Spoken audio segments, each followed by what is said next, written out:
SMK Negeri 1 Tengaran terletak di Jalan Darun Naim, Desa Karangduren, Kecamatan Tengaran, Kabupaten Semarang, Jawa Tengah. Dengan dukungan 114 tenaga pengajar dan 38 staf yang kompeten, serta fasilitas yang memadai, kami, SMK Negeri 1 Tengaran, sebagai sekolah pusat keunggulan, siap mengembangkan keunggulan dengan mengedepankan sikap mandiri, kreatif, dan kolaboratif. Kami, SMK Negeri 1 Tengaran, hadir dengan visi Citra Solutif Juara. Apa itu Citra Solutif Juara? Visi sekolah kami adalah menciptakan insan yang bertakwa, yang semangatnya unggul, terampil, inovatif, guna menjunjung martabat bangsa. SMK Negeri 1 Tengaran didukung dengan 6 konsentrasi keahlian, yaitu teknik kendaraan ringan, teknik sepeda motor, busana, kuliner, pengembangan perangkat lunak dan GIP, teknik komputer jaringan dan telekomunikasi. SMK Negeri 1 Tengaran memfasilitasi sarana dan prasarana serta lingkungan yang aman, nyaman dan kondusif yang dapat menunjang kegiatan belajar siswa seperti lembaga sertifikasi profesi. Bursa Kerja Khusus SMK Negeri 1 Tengaran. Dengan begitu, akan semakin memaksimalkan dan mengoptimalkan alumni lulusan SMK Negeri 1 Tengaran. SMK bisa, SMK hebat, Eksata, Citra Solutif Juara.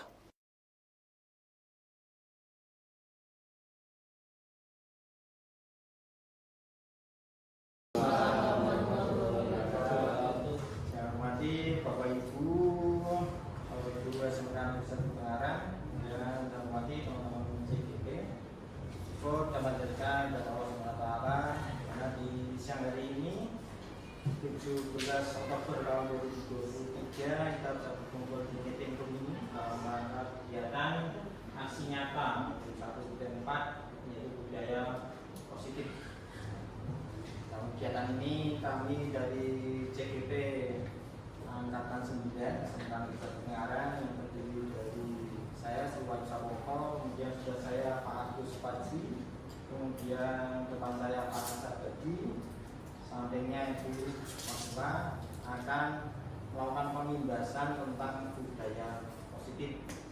Ya, nanti dari teman-teman CGP akan memberikan pemaparan kepada Bapak Ibu semua, kemudian nanti akan bergantian, setelah itu kita lanjutkan dengan diskusi.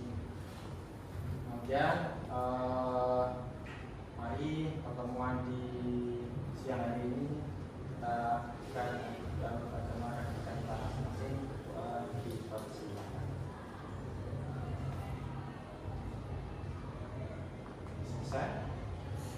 Ya, untuk selanjutnya kami persilakan kepada Pak Fadzi untuk memberikan paparan tentang budaya waktu dan tempat.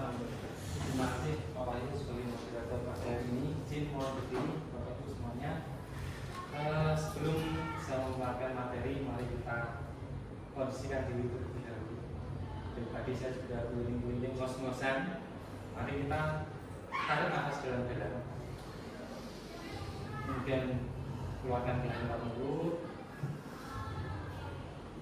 Lagi Bapak Ibu, tarik nafas dalam-dalam. Tarik nafas dulu.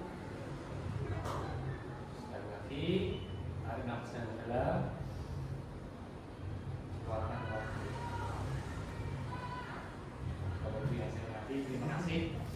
Semoga dengan cara seperti ini kita bisa memposisikan diri kita, karena saya yakin apa yang nanti disampaikan oleh kami ini semoga bermanfaat. Kalau saya meyakini, boleh meyakini materi yang akan disampaikan ini adalah materi yang luar biasa. Dan ini bermanfaat tidak hanya untuk kita pribadi, tapi bisa untuk anak-anak kita dan untuk kita. Baik Bapak Ibu, sebelum ke slide selanjutnya, saya akan membagikan sekedar kuesioner. Nanti mohon diisi, dilingkari bagi Bapak Ibu yang cocok. Bapak Ibu satu tiga lima. Cocok bagi yang belum dapat, mohon maaf ya. Sampai begini aja. Oke, Bapak Ibu sambil mendengarkan apa yang saya sampaikan, silakan dibaca, kemudian silakan dilingkari dari apa yang Bapak Ibu sesuai dengan nilai karakter. Ini Pak ini seperti biasa. Soalnya masuk kantor. Tadi bingung pesannya. Oke, kita lanjutkan bagi slide selanjutnya. Tadi sudah kenalan tentunya ya. Saya ke materi pertama, Ustaz Widodo. Nanti akan menyampaikan beberapa materi dari perubahan paradigma sampai kebutuhan dasar manusia. Bapak Ibu yang saya hormati. Nah, kita kadang ada kesalahpahaman mengenai teori kontrol ini. Yang ada kita sebagai orang dewasa itu kadang merasa berhak untuk mengontrol anak-anak kita, atau kita sebagai guru itu akan berhak untuk mengatur anak-anak kita. Nah, kemudian miskonsepsi yang kedua atau salah paham yang kedua bahwa kritik dan membuat rasa bersalah itu mampu menguatkan karakter. Jadi kritik dan membuat rasa bersalah itu yang dulu kita yakini itu bisa merubah karakter menjadi yang lebih baik atau menguatkan karakter. Ini ternyata menurut apa yang dipelajari dari budaya positif ini ternyata tidak benar. Kemudian ilusi bahwa orang dewasa ini tidak memaksa. Jadi sama seperti yang pertama tadi, kita sebagai orang dewasa ini ya tidak berhak untuk memaksa kepada orang-orang yang mungkin di bawah umur kita. Karena kedewasaan itu bukan terletak di umur. Dan dewasa itu bisa terletak dari sebagaimana manusia ini belajar dan terus belajar. Kemudian, nah disiplin positif ini satu kata yang saya garis bawahi adalah yang maknanya bahwa kesadaran dan kemudian motivasi intrinsik. Bahwa disiplin positif ini merupakan salah satu cara penerapan disiplin yang bertujuan untuk menumbuhkan kesadaran serta memberdayakan peserta didik tanpa ibadah dan penghargaan. Nah, ini yang perlu kita sadari bahwa kita ini mendidik untuk menyadarkan anak. Tidak semata-mata ini anak tahu anak patuh kepada kita tanpa kesadaran mereka. Nah, nanti implikasinya seperti apa akan kita lanjutkan di materi selanjutnya. Kemudian, nah contoh nilai kebijakan institusi. Jadi beberapa organisasi ini tentunya punya nilai kebijakan yang kebajikan dan nilai kebajikan yang tentunya sangat bermanfaat.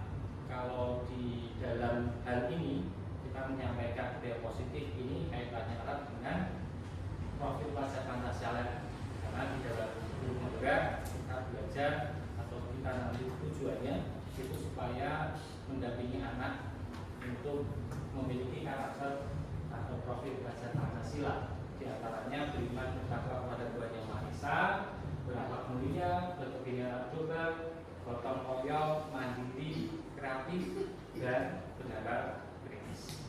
Nah, itu profil pelajar Pancasila yang digolkan pemerintah, yang ingin digolkan pemerintah.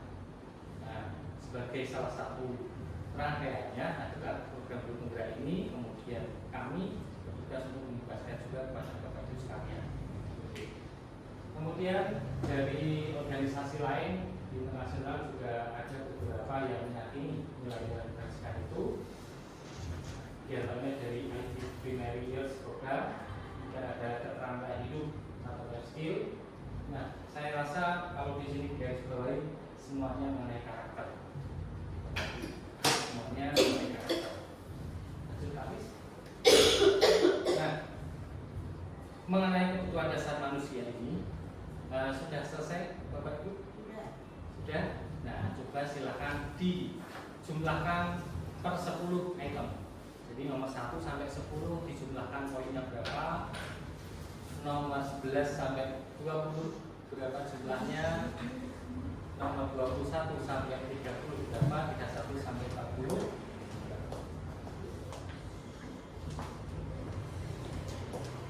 Menit itu Bapak Ibu sisa ya, mau dijumlahkan dulu.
Saya rasa sudah, Bapak Ibu hampir semuanya sudah ini. Bapak Ibu, ada yang memiliki poin penuh 50 di salah satu 4 kelompok itu? Tidak ada. Tidak ada. Oh.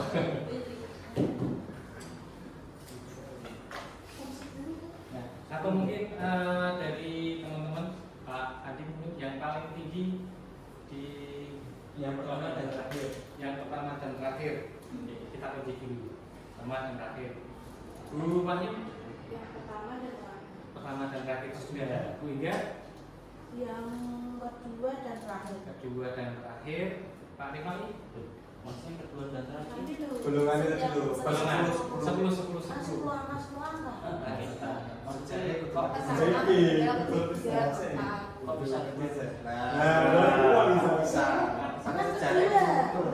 Saya kita lihat tinggi. Kedua itu 11 sampai 20. Iya, maksud saya gini. Tadi pertanyaan Pak Agus apa? Poin yang tinggi. Tertinggi.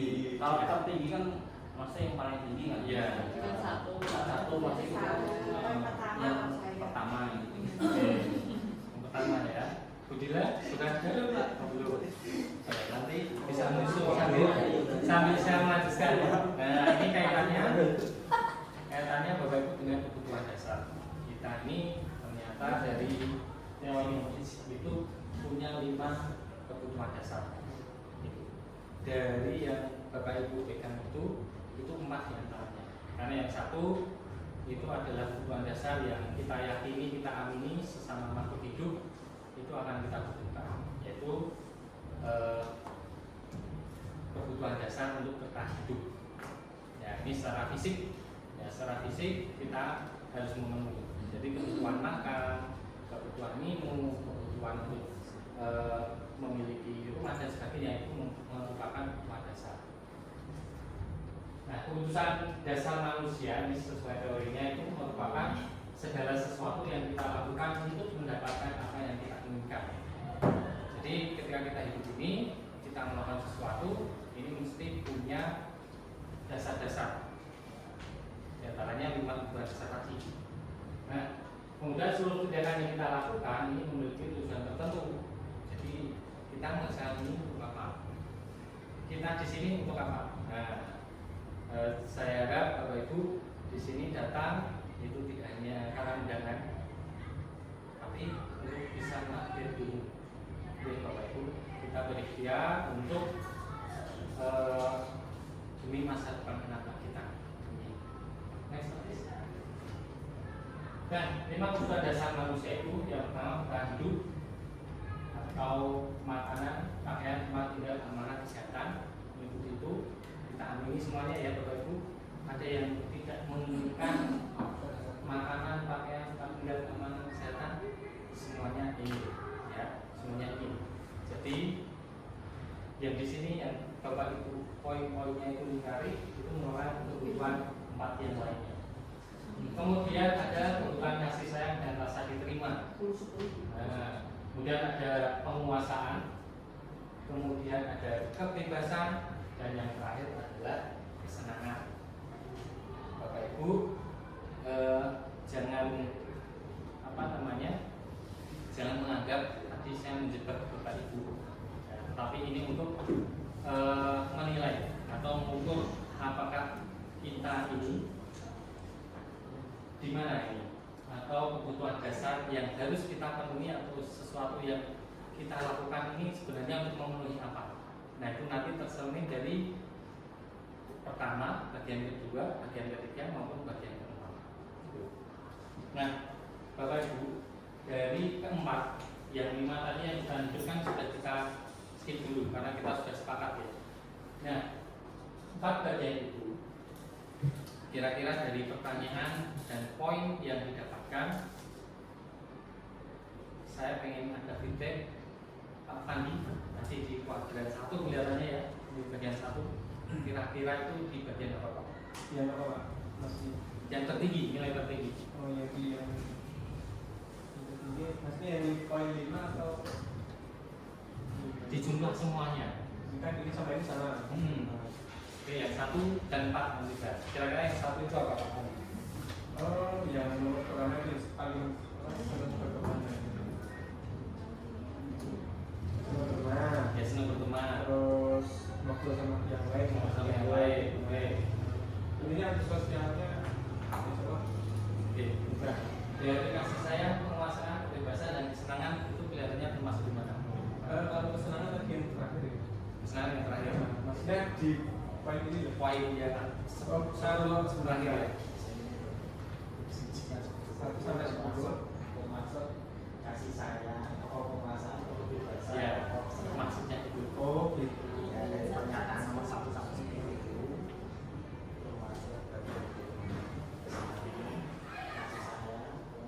Kasih sayang masuk. Kalau Oh, salah satu. Dia senang, Pak. Senang. Senang. Serangan ya Pak Fandi. Oke. Bu Ika, tadi poin yang paling penting gimana? Poin terakhir. Terakhir ya. Menurut Ika itu dari keempat kebutuhan dasar yang mana? Menurut Ika? Kasih sayang. Yang kasih sayang. Ika memang butuh kasih sayang. Oke, kita cek. Budila, Tahan juga. baik juga. Butuh kasih sayang juga. Ya. Saya selayaknya. Iya. Tapi mau menambahkan, kok menambahkan ya maksudnya mau mengungkapkan kira-kira kebutuhan dasar Kasih apa sayang. yang kebutuhan yang apa? Saya Pak, kayak prosiliannya apa namanya yang nomor 1 tadi, yang nomor 1 itu tadi yang poinnya paling banyak. poinnya paling banyak. Di situ 36 aja udah paling banyak. Nah. Artinya sebenarnya banyak yang kadang-kadang gitu. Ya. Terus kemudian apa lagi Pak pertanyaannya Pak? Ya, tadi kuadran 1. Kuadran Kan kuadran 1 itu kuadran 1 berarti termasuk Pak. Pak Rifai, ini ya mungkin Pak saya kasih sayang. Yang keempat, yang keempat apa yang maksudnya? kira-kira dari 4 poin kasih sayang, penguasaan, kebebasan, kesenangan itu masuk kategori yang mana?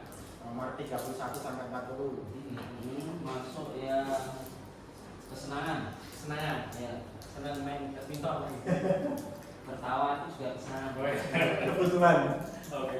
Nah, Bapak Ibu semuanya, menurut yang membuat kuesioner itu, ya, pertanyaan-pertanyaan itu digolongkan 1 sampai 10 itu merupakan pertanyaan yang kebutuhan untuk kasih sayang dan diterima. Jadi Bapak Ibu dengan poin tertinggi di situ itu berarti memiliki keinginan atau memiliki kebutuhan untuk diberikan kasih sayang maupun ini mengasesmen diri kita masing-masing. Nah, 1 sampai 10 pertanyaan 1 sampai 10 pertanyaan dan butuh kasih sayang Bu. Untuk 11 sampai 20 itu merupakan kekuasaan. Jadi kompetensi dan sebagainya, pengen memimpin. Nah itu adalah kebutuhan untuk penguasaan. Itu ya 11 sampai 20. Kemudian 21 sampai 30 itu untuk nilai kebebasan. Jadi memilih mandiri, memiliki pilihan, mencoba hal. Nah di poin-poin itu. Kemudian yang terakhir adalah poin yang kesenangan. Bapak Ibu tidak ada salahnya. Itu Bapak Ibu nilainya paling tinggi di mana atau semuanya tinggi, ya tidak ada salahnya. Itu merupakan kebutuhan yang mendasar. Ternyata kita butuhkan. Ya, dan yang kita butuhkan itu ternyata ada ini saya ingin melakukan. Saya melakukan ini untuk ini, gitu ya Bapak Ibu. Nah ini untuk asesmen saja. Kiranya benar, silakan itu diamini. Kemudian Bapak Ibu bisa merefleksi. Kalau itu salah, ya mungkin salahnya. Jadi biaya linguis ini bisa kelihatan ya Pak, kalau kita tuh kebutuhan saya. Iya betul. Bukan edukasi saya. Biayanya besar kan saya. Ya, makanya saya paling banyak itu di poin 1 sampai 10. Nah, jika untuk 5 kebutuhan dasar ini semuanya masih ada, itu artinya Bapak Ibu masih ingin hidup, artinya ya jangan sampai berarti tidak ada Pak yang ini saya motivasi gitu kan. Tidak ada motivasi yang ini, jadi nanti tidak ada kebutuhan yang akan Bapak Ibu penuhi. Nah ini 5 kebutuhan dasar manusia yang memang kita butuhkan, dan ini tidak hanya berlaku untuk kita sebagai Bapak Ibu guru, tapi juga berlaku kepada murid-murid kita. Mungkin sampai di sini sesi saya, nanti bisa dilanjut ke teman-teman yang lain. Terima kasih dari saya, mohon maaf bila ada kekurangan. Waalaikumsalam warahmatullahi wabarakatuh. Waalaikumsalam. Pak Agus, selanjutnya Bapak Alisa Badi, kampus.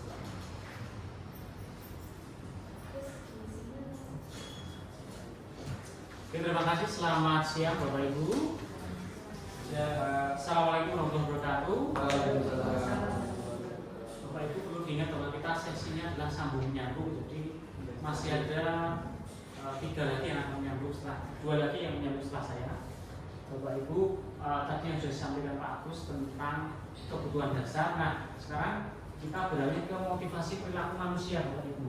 Ini menurut teori dari Daniel Dosen tentang researching school discipline, itu ketika kita melakukan suatu hal, entah itu apapun, itu kita itu sebenarnya dilatar belakangi oleh 3 motivasi ini. Jadi kita melakukan sesuatu hal, misalnya kalau ibu kita mau rapat PKK atau jasa wisma katakanlah, itu sebenarnya dilandasi oleh 3 peristiwa. Atau Pak Rifai ketika ini bermain badminton, itu motivasinya salah satu dari sini. Misalnya begini, ketika orang melakukan suatu hal, itu dia ingin melakukan apa? Untuk menghindari hukuman atau ketidaknyamanan. Misalnya, saya kalau tidak berangkat PKK itu saya rapenak dan nanti dihukum sama Bu RT misalnya. Atau kita berangkat PKK itu untuk mendapatkan apa namanya dialem dalam bahasa Jawa, atau mendapatkan penghargaan dalam lain. Buah itu loh, serba berangkat jasa wisma sampai dia menguasai jasa wisma kan seperti itu. Nah, atau yang ketiga, ini motivasi yang ketiga ini yang paling bagus nih. Itu motivasi intrinsik, yaitu dia itu datang ke jasa wisma untuk menghargai diri sendiri dan menginginkan bahwa dia itu ingin betul-betul mau berangkat. Dan kalau 3 motivasi ini dibagi 2 secara garis besar, ternyata motivasi ini berasal dari dalam atau motivasi intrinsik yang paling bagus, atau motivasi yang dari luar atau motivasi ekstrinsik. Dari ketika perilaku ini, saya yakin ketika Bapak Ibu melakukan suatu hal pasti dilatar belakang untuk ini. Saya pun juga begitu sebagai manusia biasa. Ketika saya melakukan suatu hal, pasti latar belakangnya, reasonnya ada di sini. Kalau membuat RPP itu karena saya takut dengan Pak Wahyu misalnya, sehingga saya harusnya bikin. Itu motivasi yang salah. Yang benar adalah, saya kalau nggak buat RPP nanti saya pembelajarannya terencana dengan baik. Nanti alur pembelajarannya tak tepat dan sebagainya. Nah itu berarti sudah masuk ke motivasi intrinsik.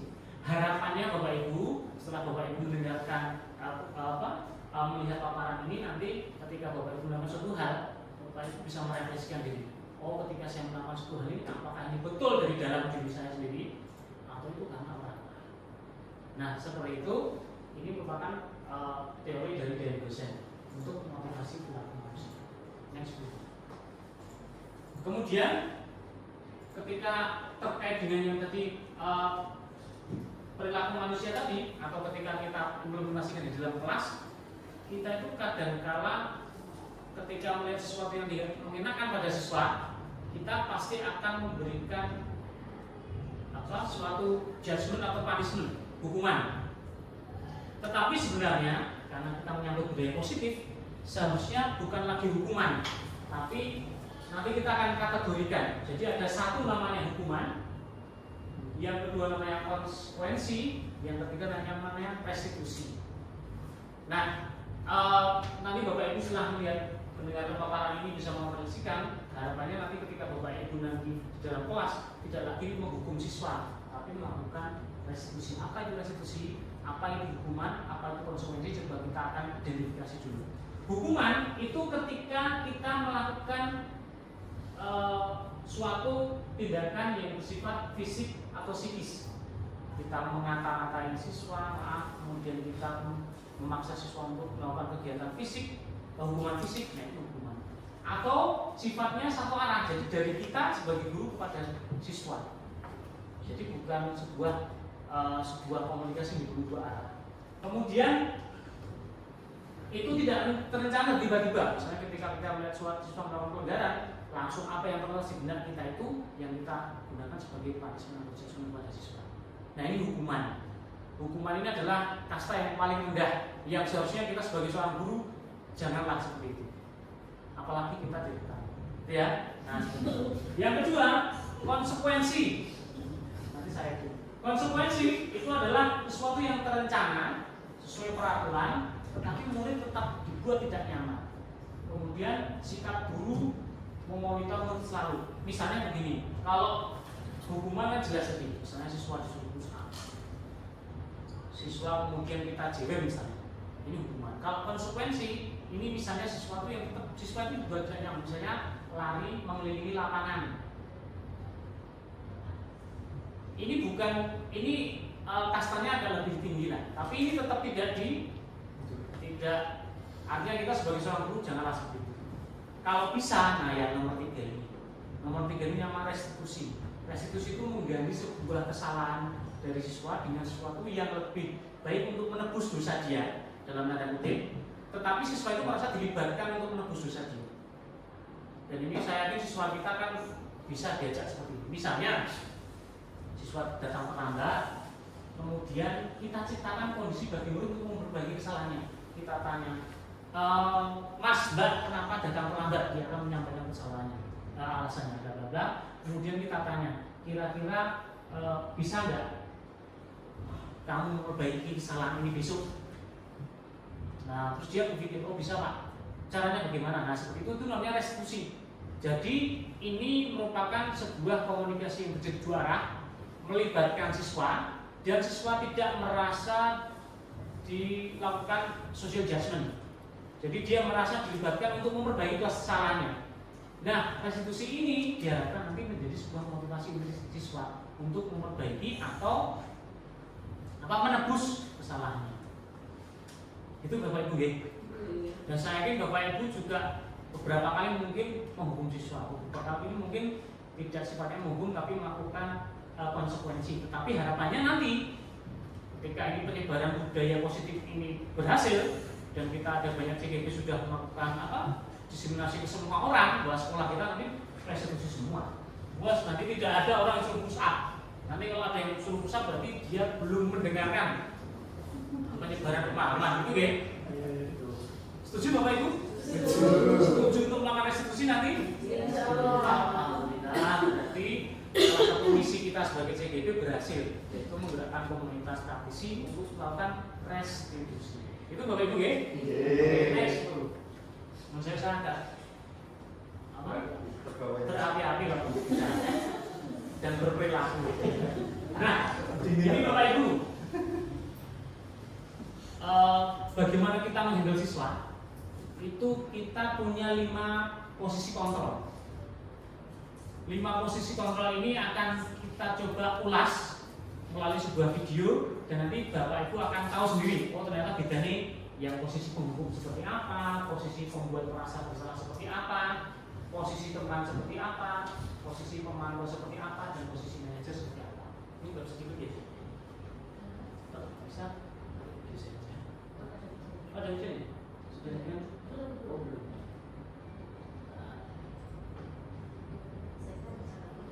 Nah, ini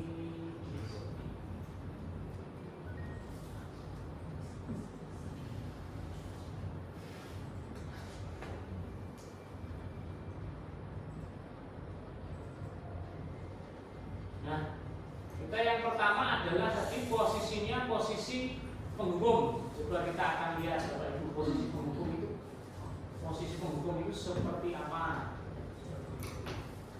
Nah, ini.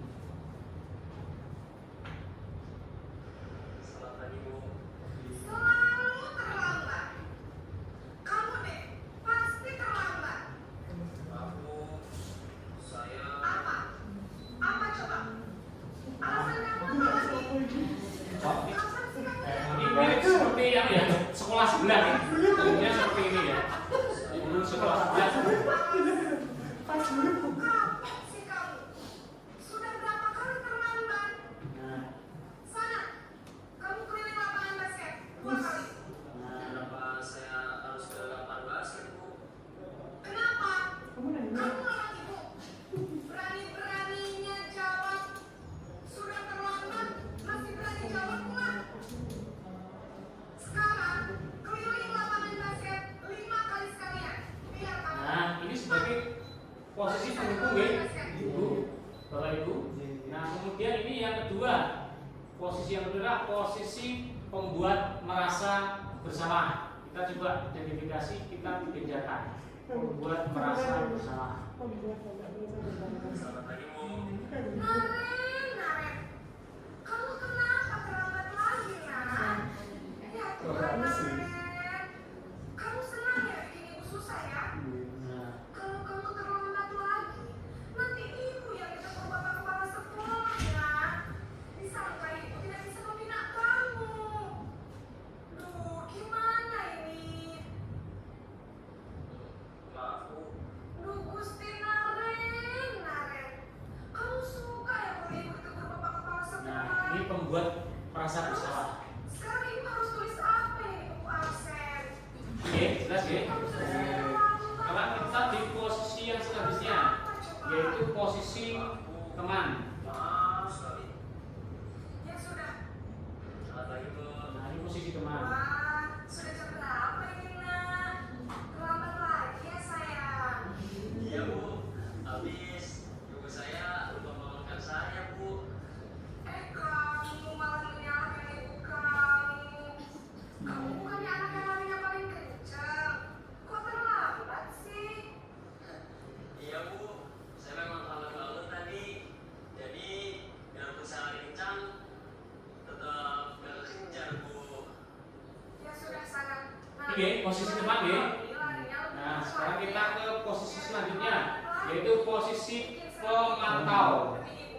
Bisa kan? Bisa lah, Bu. Selamat pagi, Bu. Nah, ini posisi pemantau atau pemonitor. Apa peraturan sekolah kita tentang jam berapa kita harus masuk sekolah, Nak? Kita harus di sekolah jam 7, Bu. Iya betul. Sekarang sudah jam 7.20. Naren sudah tahu konsekuensinya jika terlambat hadir. Paham, Bu.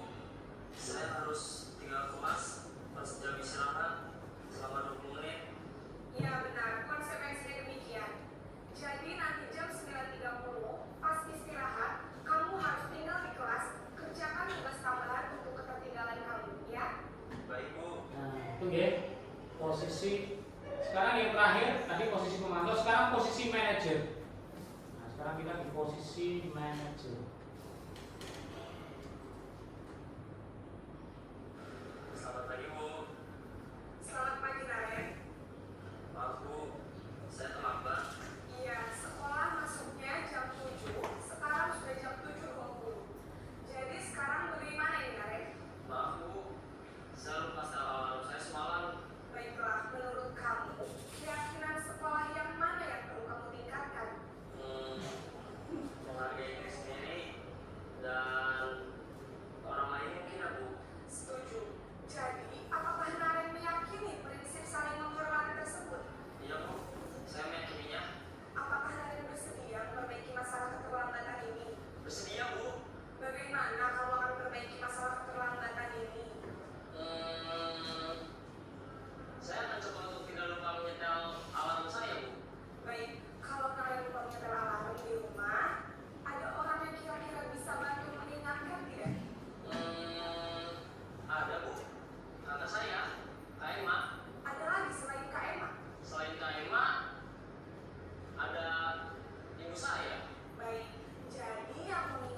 Ibu, Bapak Ibu. Jadi 5 posisi kontrol tadi kita sudah lihat.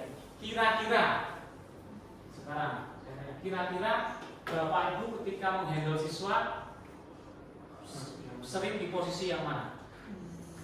Penghubung.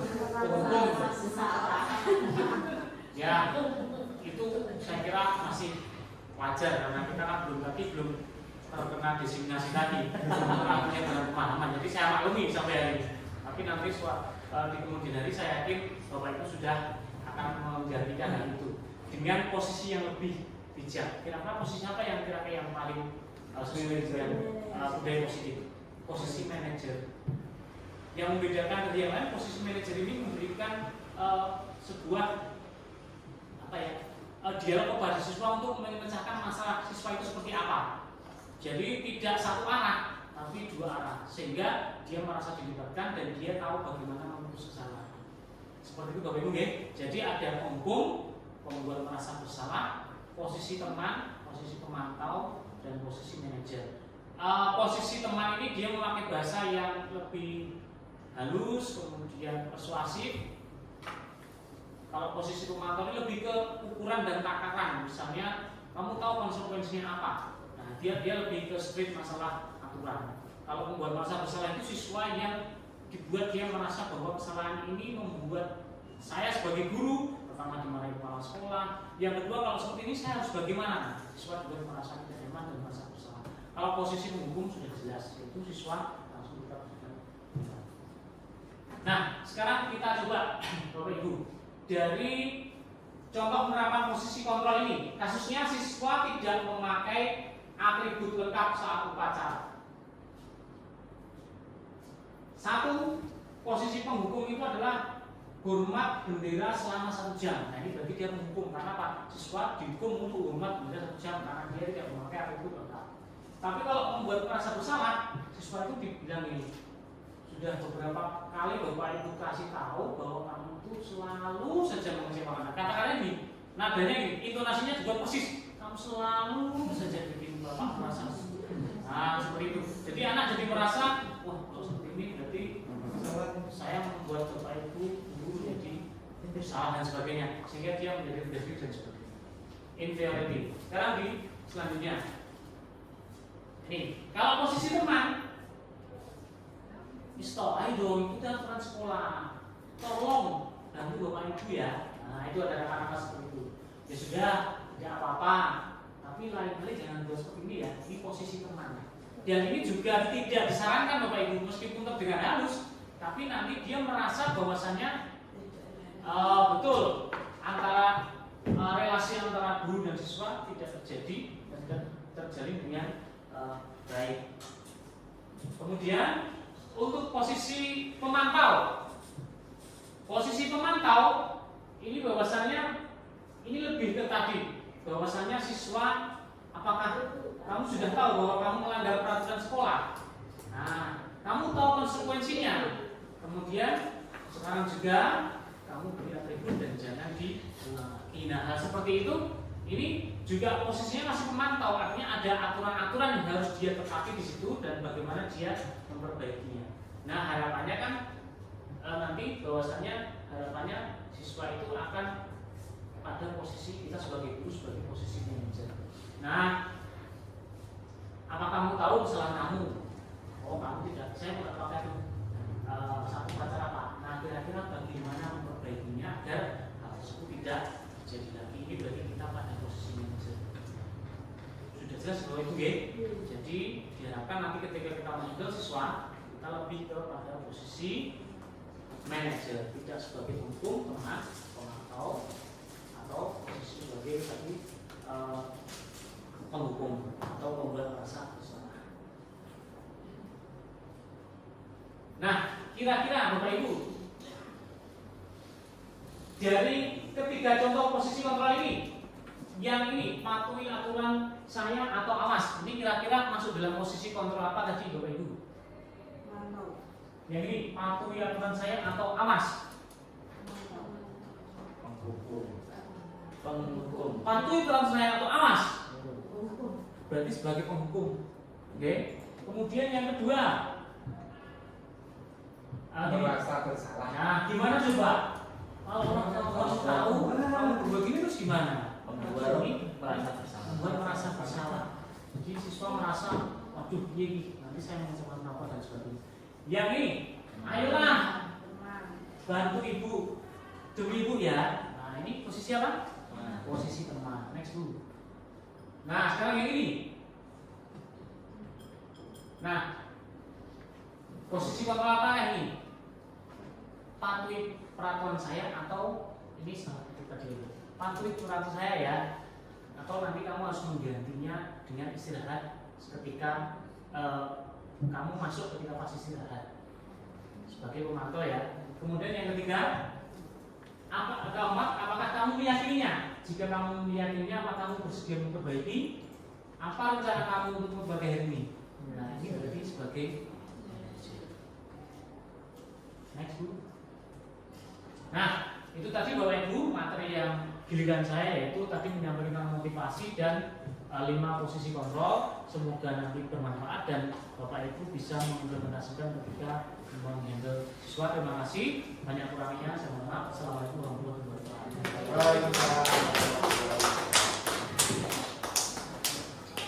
Yang selanjutnya tentang keyakinan kelas akan disampaikan oleh Bu Mas Bulan. Baik, Assalamualaikum warahmatullahi wabarakatuh. Bapak Ibu, pada kesempatan siang hari ini saya akan menyampaikan materi tentang keyakinan kelas.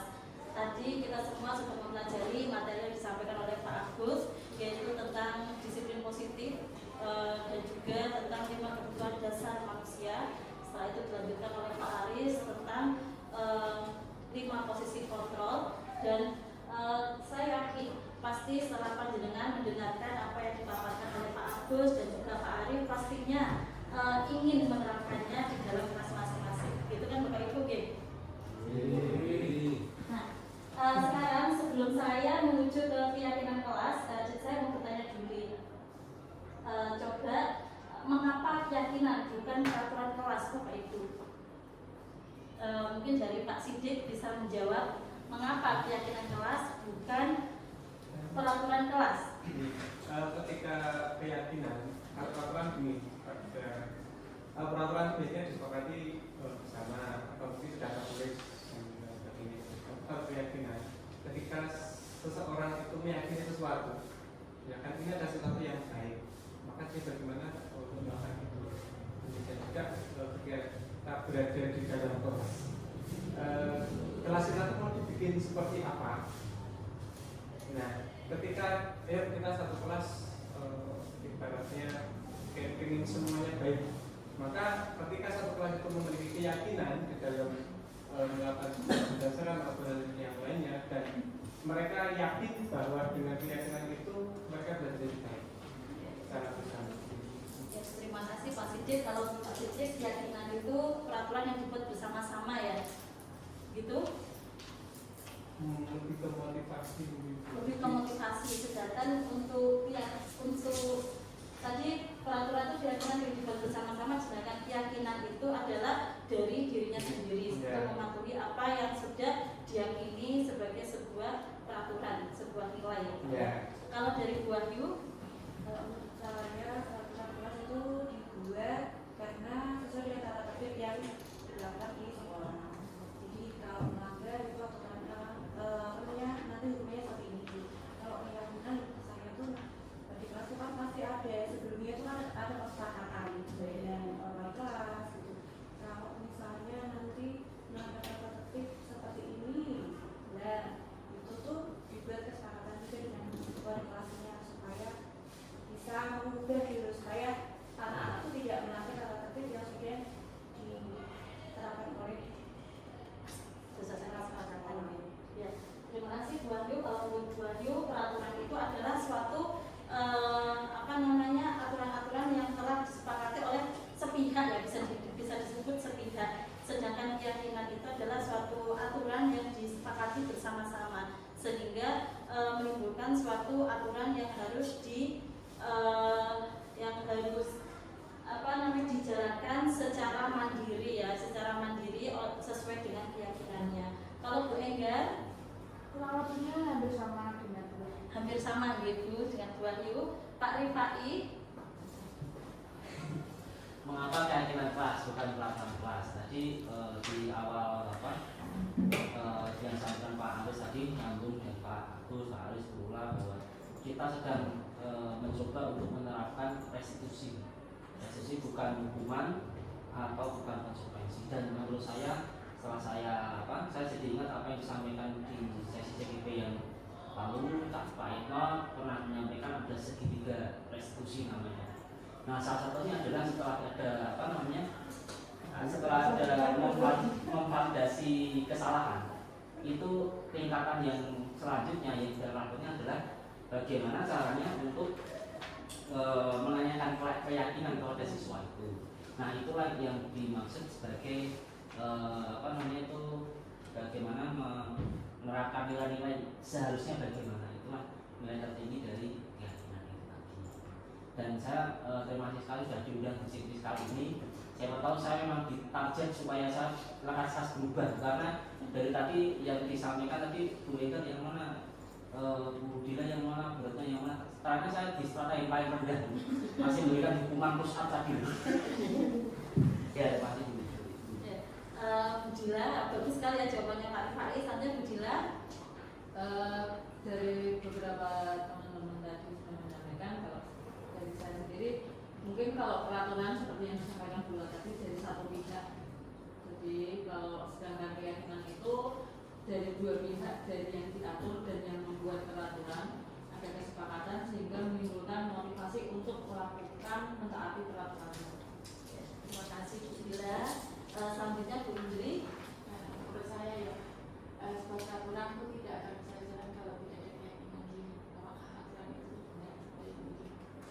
Jadi intinya keyakinan ya Bu Indri ya. Ya, terima kasih Bapak Ibu atas masukannya. Jadi benar. Jadi di sini peraturan itu adalah suatu aturan yang dibuat oleh sepihak. Sedangkan keyakinan itu adalah suatu aturan yang disepakati bersama. Jadi kita melakukan kolaborasi dalam menciptakan keyakinan tersebut. Kita melakukan kolaborasi bersama-sama, baik oleh guru dan siswa yang disepakati bersama, yang kita ambil dari nilai-nilai kebajikan. Dan nilai-nilai kebajikan tadi sudah disampaikan oleh Pak Agus tadi. Itu ya Bapak Ibu. Next.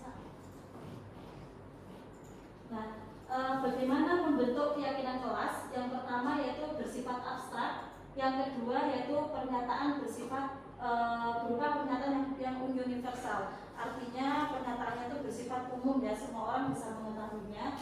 Selanjutnya dibuat dalam pernyataan positif. Nah, ini biasanya kan kalau peraturan itu kan ada seperti ini, dilarang membuang sampah gitu ya. Lalu jangan rame. Apalagi kira-kira Bapak Ibu yang jangan gitu, kalimat-kalimat negatif itu Jangan menggunakan aksesoris berlebihan. Nah, jangan menggunakan aksesoris berlebihan. Nah, itu adalah pernyataan-pernyataan negatif. Jadi, dalam membentuk keyakinan kelas ini kita membuat dalam pernyataan yang positif. Itu. Selanjutnya, sedikit saja agar mudah diingat. Jadi, dalam membuat keyakinan kelas itu jangan terlalu banyak. Mungkin antara 3 sampai 6 atau 7 saja. Jadi anak-anak atau kita bisa mengingatnya. Selanjutnya sesuai dengan kondisi kelas dan sekolah sehingga mudah diterapkan. Nah, dalam membuat keyakinan kelas ini harus kontekstual ya, sesuai dengan keadaan yang terjadi, tidak mengada-ngada. Nah, misalnya permasalahan yang kita alami apa? Misalnya saat ini yang dialami adalah masalah karakter siswa. Karakter siswa seperti apa? Kalau saya menemukan banyak sekali karakter siswa yang mengucapkan kata-kata negatif itu menjadi suatu kebiasaan. Contohnya apa Bapak Ibu? Banjir, jok itu saya sering itu mengingatkan di kelas Mas, jangan seperti itu. Kata-kata itu adalah ini. Nah, alangkah baiknya ketika kita membentuk karakter siswa tersebut, kita bisa menggunakan keyakinan atau kesepakatan kelas. Sehingga ketika nanti anak-anak itu salah mengucapkan kata-kata yang mereka normalkan itu, nanti mereka tahu konsekuensinya itu apa. Selanjutnya yaitu semua warga sekolah atau warga kelas dilibatkan saat membuat keyakinan kelas. Nah, ini jadi ketika membuat keyakinan kelas ini ataupun keyakinan sekolah, semua warga di dalam kelas itu dilibatkan karena masing-masing orang itu pasti memiliki pendapat yang berbeda-beda. Nah, selanjutnya di sini saya akan melakukan kegiatan tampak seperti dan tidak tampak seperti. Ini untuk melakukan keyakinan kelas. Di sini keyakinan kelas yang saya ambil adalah nilai bersikap positif. Nilai bersikap positif. Dalam nilai bersikap positif itu, yang pertama di sini tampak seperti dan tidak tampak seperti itu maksudnya. Ketika tampak seperti itu contohnya gitu ya, contohnya apa? Lalu tidak tampak seperti itu adalah kebalikannya. Jadi apa nilai bersikap positif dalam keyakinan kelas tersebut? Di sini saya contohkan yang pertama yaitu percaya diri. Jadi nilai positif percaya diri dan tidak tampak sepertinya itu adalah minder. Nah itu contohnya. Jadi misalnya kita ingin mengembangkan dalam satu kelas itu, di sini saya akan mengembangkan sikap percaya diri, nilai percaya diri kepada siswa. Nah selanjutnya yaitu empati. Empati itu kebalikannya apa itu? Antipati, tidak suka pada orang lain, yaitu tidak bisa merasakan apa yang dirasakan oleh orang lain, itu empati. Selanjutnya yaitu sikap positif yang sabar. Kebalikannya adalah tidak tenang, jujur, rendah hati, sombong. Kebalikannya sombong. Lalu toleransi, kebalikannya itu tidak menghormati perbedaan. Selanjutnya yaitu tulus, lalai dalam mengerjakan tugas. Bertanggung jawab itu juga lalai dalam mengerjakan tugas. Nah, itu Bapak Ibu terkait dengan motivasi nilai positif. Selanjutnya Pak Aris. Nah selanjutnya nilai kebaikan, percaya dan menghormati orang lain dan barang miliknya.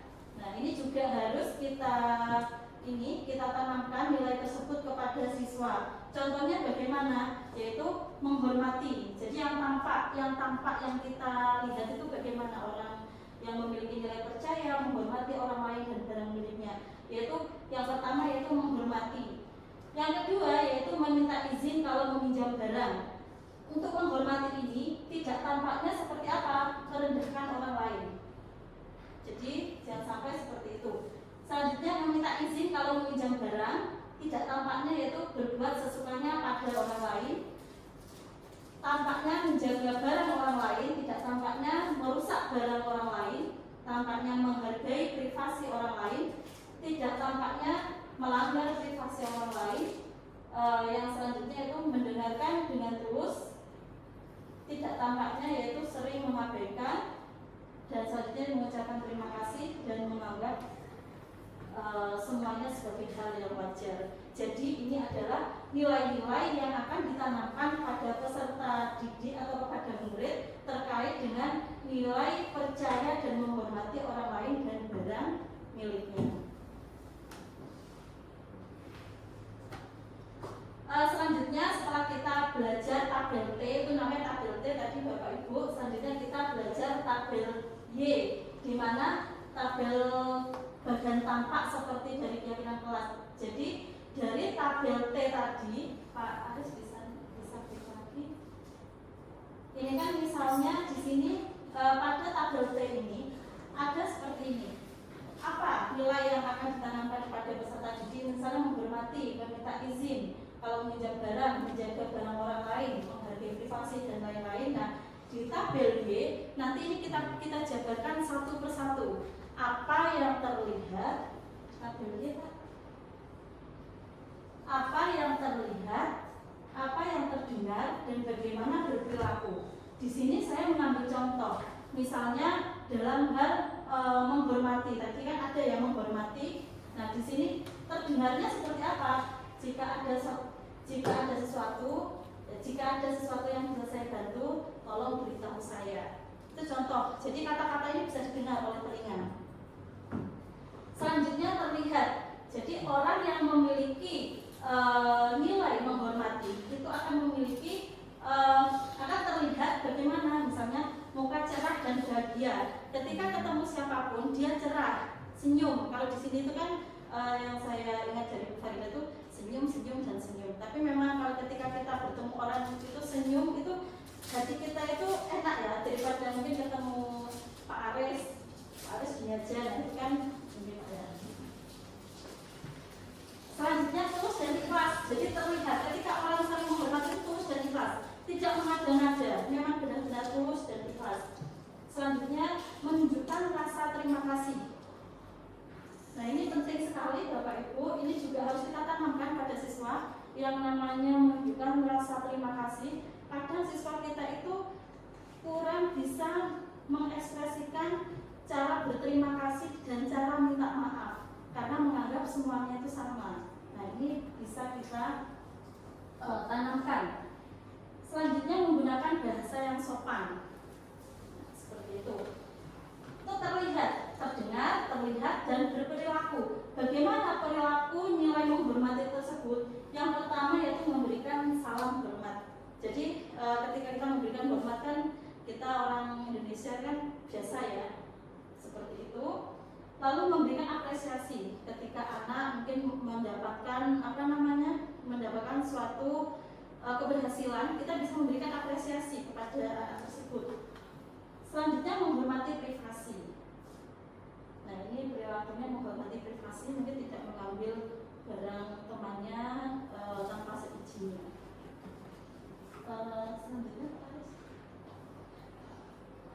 Selanjutnya badan tampak seperti dari keyakinan kelas. Kalau itu kan tadi seharusnya dari tabel P tadi itu kan dijabarkan satu persatu ya, dijabarkan satu persatu. Selanjutnya kalau ini saya globalkan dari yang tabel P tadi. Semua anggota kelas melakukan tugas, terdengarnya apa? Saya turut merasakan kesedihanmu. Kalau saya turut merasakan kesedihanmu itu bagian dari apa Bapak Ibu tadi di tabel T itu? Ya, empati ya. Selanjutnya, bisa saya pinjam bukunya? Itu bagian dari apa?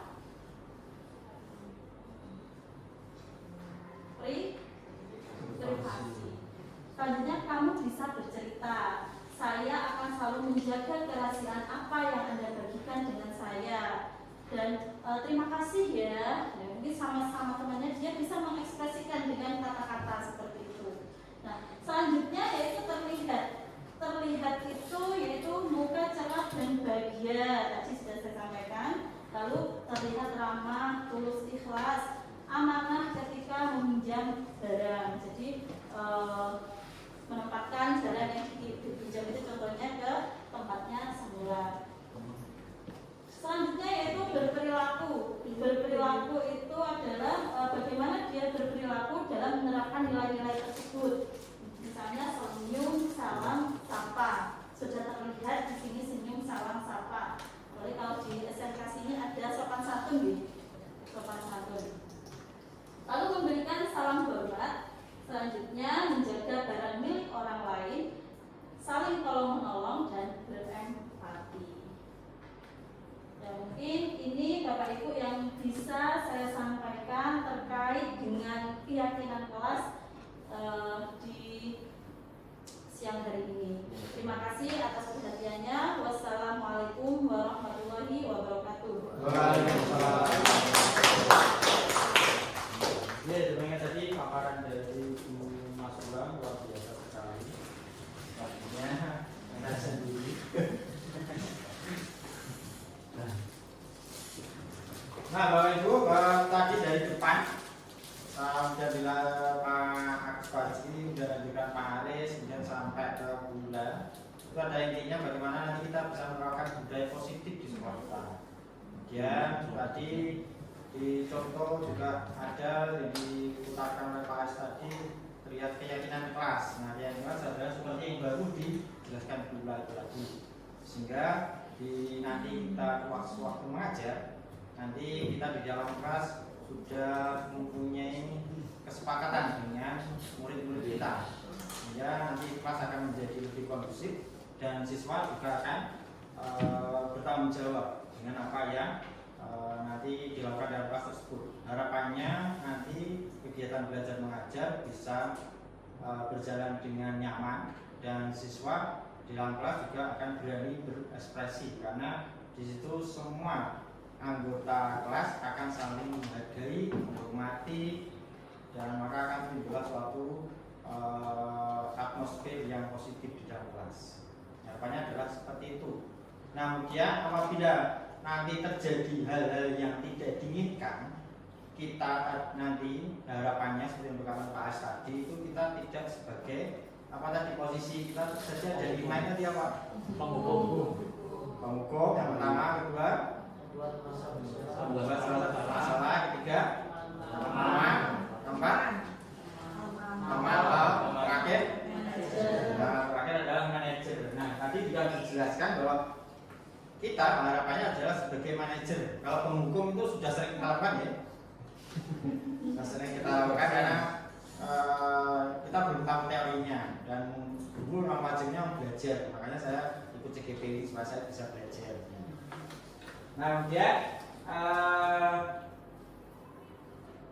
untuk mencapai kita sebagai manajer, nanti salah satu caranya adalah dengan menerapkan segitiga restitusi, ya, seperti tadi yang sudah di-spill sedikit oleh Pak Rifai tadi. Ya, itu bisa dibacakan Pak Rifai. Segitiga restitusi adalah proses menciptakan kondisi bagi peserta didik untuk memperbaiki kesalahan mereka, sehingga mereka bisa kembali pada kelompok mereka dengan karakter yang lebih kuat, menurut Mesem tahun 2005.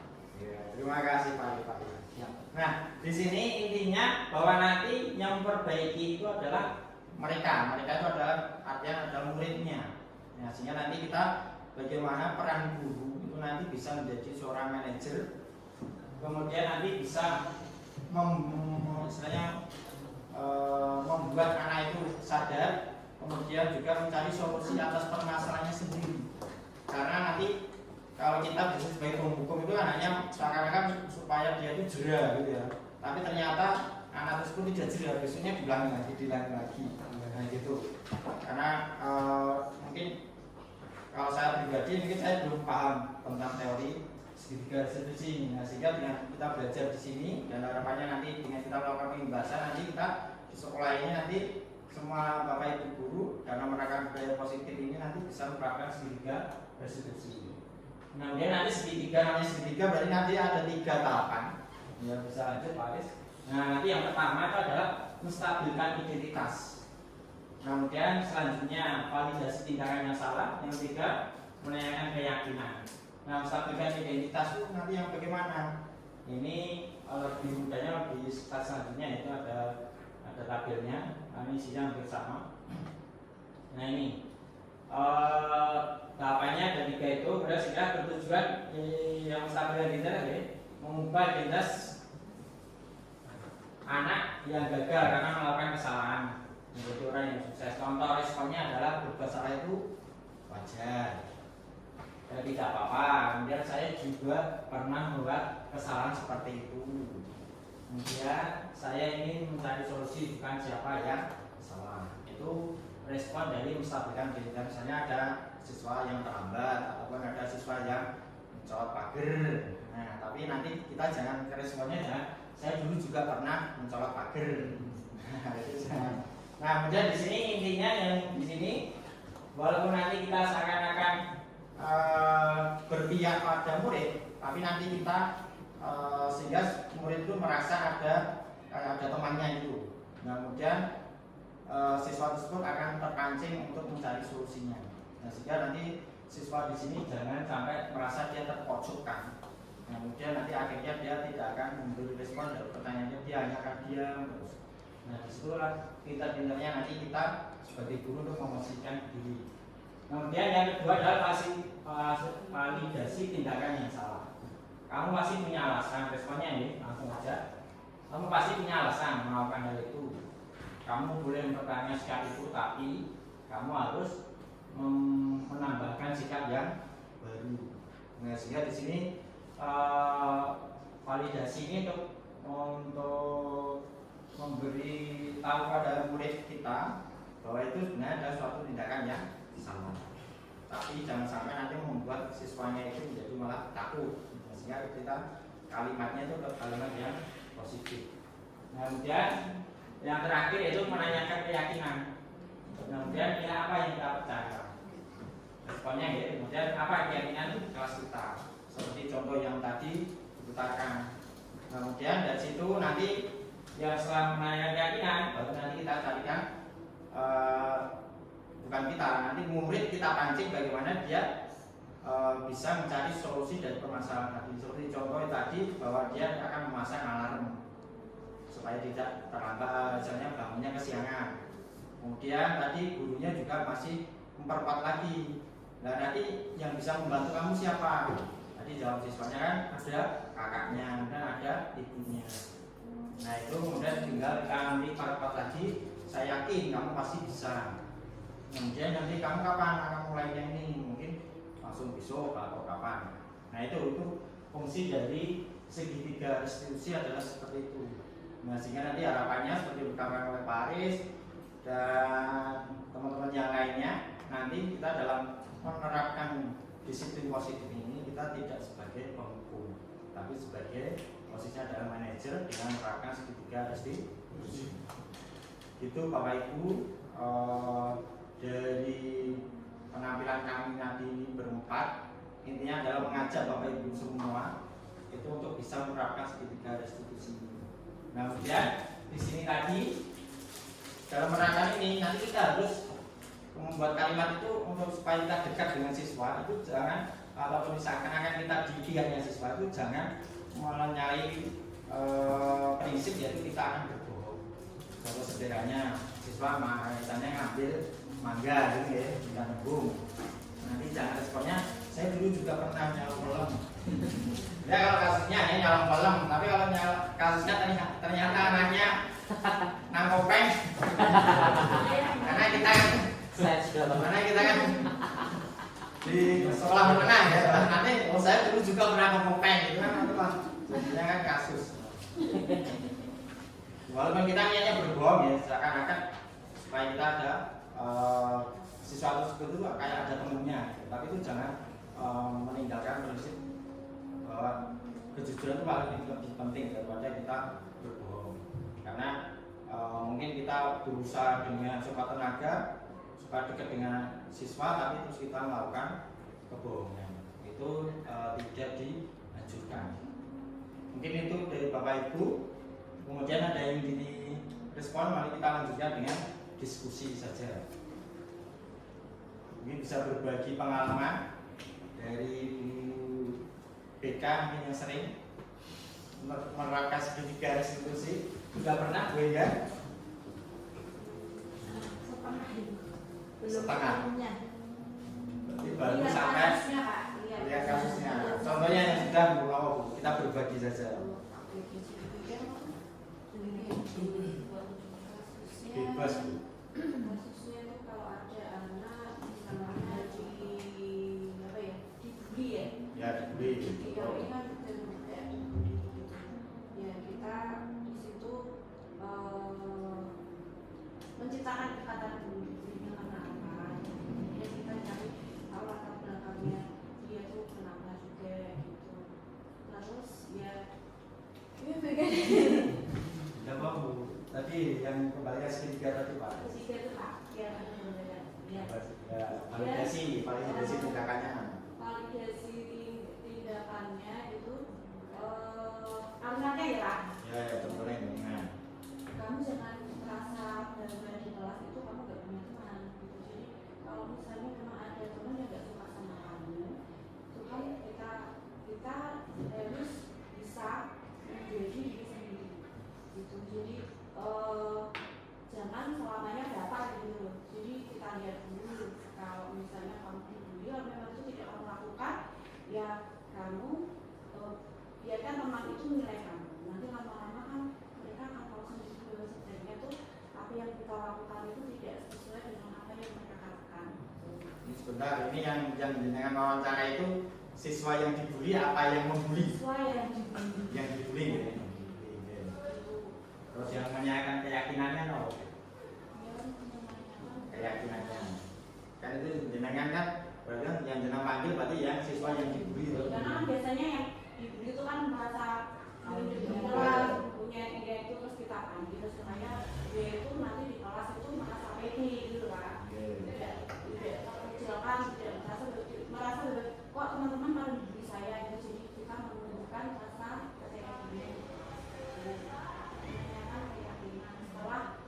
dicoba dengan apa yang kita kasih saran tadi, ternyata kan dia juga bisa melewati masa-masa itu. Itu Pak. Nilai apa yang kita percaya apa biasanya? Apa keyakinan kelas kita? Contoh responnya seperti itu. Kalau kasih jenengannya siswanya yang dibully, siswa yang dibully yang kita wawancara supaya nanti dia pede lagi. Nanti yang menanyakan keyakinan itu berarti kamu kan istilahnya masih diberi karunianya lengkap ya, sama Tuhan misalnya gitu. Yang lainnya yang tidak lengkap saja bisa berprestasi, kamu lengkap, kamu harusnya bisa lebih berprestasi. Sehingga nanti ini berarti beda konteksnya antara yang dibully dengan yang membuli, sehingga nanti kalimatnya juga akan berbeda. Oke, terima kasih Ibu. Nah, sehingga nanti harapannya Bapak Ibu yang lainnya nanti juga sewaktu mengajar itu tidak hanya targetnya itu konten materi saja, sehingga nanti Bapak Ibu juga harus responsif terhadap permasalahan yang ada di siswa tersebut. Sehingga memang tugas guru itu memang berat. Ya, dan kalau semakin kita dalami lagi nanti juga akan semakin berat lagi, karena memang contoh sederhananya seperti ini. Kalau kita punya anak di rumah, walaupun kita posisi kita guru, tapi anak kita itu pasti akan lebih nurut dengan apa yang diperintahkan oleh gurunya di sekolah daripada kita selaku orang tuanya. Walaupun kita itu adalah seorang guru juga, tapi kalau guru pasti nanti respon anak kita tuh udah gurunya ngapain ini, nah, sehingga apapun akan diusahakan oleh anak kita itu untuk memenuhi apa yang diperintahkan oleh guru. Nah, itu sebenarnya adalah contoh sederhana yang sering kita temui di rumah, dan itu jadi pembelajaran kita bahwa kita dalam membahas statement untuk pada murid-murid kita pun juga harus kita pikirkan ya, kalimatnya yang positif supaya nanti anak itu juga bisa berkembang ke depannya, dan nanti dia juga merasa nyaman, jangan sampai nanti merasa terbebani berat kemudian dia malah jadi takut berangkat sekolah karena mungkin ada tugas yang belum dia selesaikan. Padahal dia sebenarnya juga berusaha, tapi ada keterbatasan satu dan lain hal sehingga dia tidak bisa. Nah, itu Bapak Ibu, mungkin ada yang lainnya ini berbagi. Pak Rifai. Ini Pak, kalau saya untuk permasalahan di kelas sepertinya setelah ada perubahan, setelah saya mendapatkan paparan yang belum dan sudah. Tapi satu permasalahan yang menurut saya agak pelik menurut saya, dan saya mohon solusinya adalah menempatkan siswa perokok. Jadi saya itu ketika mengatasi masalah anak-anak yang terlambat, masalah yang tidak mengerjakan itu ternyata bisa. Cuma yang merokok ini yang agak susah. Penyebab utamanya karena saya merokok itu. Cuma kalau dari contoh responnya misalnya, saya juga merokok gitu misalnya.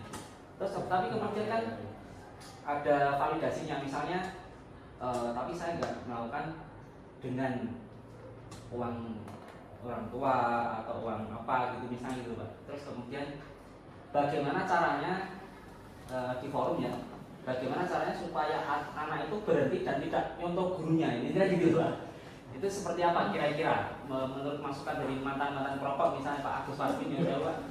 Mungkin gini, merokoklah dengan cerdas. Jadi tahu tempat dan waktunya. Jadi di dalam sekolah ya. Maksud saya gini Pak, saya kan tentu jawaban seorang guru yang perokok dan seorang guru yang pernah merokok dan berhenti merokok dan yang tidak pernah merokok sama sekali itu tentu berbeda. Kadang-kadang menurut saya bagi seorang guru yang merokok itu mungkin jawabannya agak cenderung permisif. Misalnya kamu boleh asalkan begini ya. Padahal kita semua tahu bahwa MUI pun sudah mengharamkan gitu loh. Maksud saya begitu, artinya mau kamu di rumah, mau kamu apalagi di sekolah, apalagi di dalam kelas, itu adalah keliru gitu. Kalau perlu cuma saya latih di dunia yang merokok gitu. Saya begitu loh, maksud saya gitu. Jadi bagaimana caranya supaya segitiga restitusi itu diterapkan pada siswa yang merokok dari seorang guru perokok, itu caranya gimana? Supaya tidak supaya tidak mengganggu nalurinya, itu saya harus menyampaikan bagaimana itu. seperti itu Pak. Cuma sejauh ini Pak yang saya sampaikan itu saya setelah melakukan pendekatan ke anak-anak itu pada akhirnya cara saya merokok itu walaupun istri saya nggak tahu gitu ya itu pada akhirnya saya cuma bilang begini, tolong satu jangan mabuk karena mabuk itu jelas haram. Kalau merokok ya masih bisa dibaca lah gitu ya. Terus kemudian yang kedua jangan mencuri. Mencuri itu hukumannya dan seterusnya itu memang seperti itu. Terus kemudian judi, saya hanya maksimal 3 itu Pak. Cuma yang rokok ini yang masih agak masih kadang-kadang di hati nurani itu masih ganjel gitu loh Pak. Karena saya sendiri, tapi saya tahu betul bau anak yang baru saja merokok yang sejam dari tadi merokok misalnya saya masuk jam 7 misalnya, oh jangan tadi berani merokok atau yang tadi malam merokok itu saya tak tahu seperti itu. Nah artinya seperti itu. Jadi bagaimana caranya supaya kita itu mengatasi siswa yang merokok tersebut seperti apa? Kalau dari pandangan saya bahwa pendidikan kan nanti tidak hanya di sekolah saja, tidak di guru saja, orang tua juga berperan. Kalau nanti kita di sekolah menganjurkan tidak merokok, tapi dia di rumah ternyata malah dicepat, kemudian malah diajak ngobrol dengan orang tuanya dengan merokok, ya juga si siswa tersebut juga kondisinya pasti akan ambigu dia. Kalau itu orang itu nang karo wong tuaku kok. Nah, sehingga di sini kita harus berkomunikasi dengan orang tua. Nah, kemudian kalau kita di sekolah, ya nanti paling tidak kita bisa memberikan pengertian kepada siswa ataupun murid kita bahwa untuk merokok di masa-masa saat ini itu tidak baik untuk karir dia. Karena nanti kalau di SMK kan jelas, nanti kan untuk dia cari kerja. Nah, kemudian di semua perusahaan pasti kalau perusahaan-perusahaan yang besar itu kan pasti ada rosentorak, itu pasti akan kelihatan nanti kalau dia merokok atau tidak. Kemudian nanti efeknya kan juga ke dia sendiri. Nah, kemudian tinggal nanti kita pancing murid tersebut supaya bagaimana dia mencarikan solusi untuk dia. Tapi walaupun dia nanti suatu saat punya pemikiran yang lain, ya nanti enggak apa-apa. Misalnya kalau mungkin dia sudah kerja punya penghasilan, mungkin dia mau mengikuti fatwa ataupun tidak, nanti terserah dia. Paling tidak kan kita waktu dia di sekolah, kita mempersiapkan anak didik kita atau murid kita, itu nanti untuk supaya dia bisa diterima ataupun dia nanti bisa melanjutkan jenjang karir. Gitu kalau menurut saya. Oke, mungkin dari yang lain yang mau nambahin? Saya rasa juga berlaku juga untuk ibu-ibu karena tidak walaupun ibu-ibu tidak merokok tapi kadang-kadang yang saya suami juga merokok Pak. Nah, mesti merokok ya Pak. Kalau menurut saya perokok itu kan ada kandungan di kandungan itu ada kandungan nikotinnya ya. Dan nikotin itu salah satu termasuk narkoba yang bisa membuat bukan candu tapi juga obat penenang. Kalau di era bapak-bapak menurut saya, bapak-bapak pekerja menurut saya, kalau beban pekerjaannya tinggi berat dan dia sudah terlanjur sudah merokok berat, untuk langsung di-cut itu yang ada nanti tingkat stres di Indonesia semakin tinggi. Karena obat penenang yang paling murah itu menurut penelitian juga kan rokok. Jadi dan kalau mau berhenti, menurut saya ya yakin dulu sama dirinya. Kalau nggak yakin, ya itulah seperti kayak Pak Rifai ya. Nanti cenderung ke suami-suami tak istri. Jadi menurut saya harus dijelaskan kenapa suami harus ngumpet-ngumpet dari istri. Ya suami itu harus pintar, harus bisa menjelaskan ini loh, merokok itu bukan hanya untuk gaya, tapi untuk kebutuhan secara tingkat mengatasi ya. kesetresan itu mungkin cenderung ke itu. Jadi Ya. biar tidak ada rasa istri itu merasa dibohongi gitu. Maksudnya gini Bu, saya melihat yang saya lupa ini tidak apa-apa ya Pak. Saya gini, saya sebagai guru itu kan kadang-kadang menganggap rokok itu bukan kebutuhan siswa. Itu satu yang jelas bahwa itu mengarah cenderung kepada kenakalan. Lain halnya kalau saya sendiri secara pribadi sebenarnya itu kenakalan saya di balik orang lain misalnya. Dalam ini adalah orang tua saya dan istri saya misalnya. Jadi nggak ada maksud gaya, nggak ada maksud apalagi ketenangan misalnya gitu ya. Cuma memang kadang-kadang memang ya ini nakal aja menurut saya gitu loh. Jadi saya ingin memberikan validasi bahwa merokok itu keliru bagi anak-anak gitu maksud saya. Gitu. Nah terus kemudian mengatasinya bagaimana dan seterusnya supaya saya tidak bertenang dan hati nurani tadi. Ya, solusinya gampang. Ada keyakinan bahwa Pak meyakini bahwa merokok itu keliru untuk anak. Iya betul, saya meyakini itu dan solusinya gampang. Sebenarnya saya berhenti merokok dulu supaya saya mantap ngomongnya gitu kan. Posisi ini kita sudah melakukan segitiga betul. Kita tunggu kesadaran Pak Ibu. Motivasi intrinsik dari Pak PKI. Kan nggak ada ada masalah.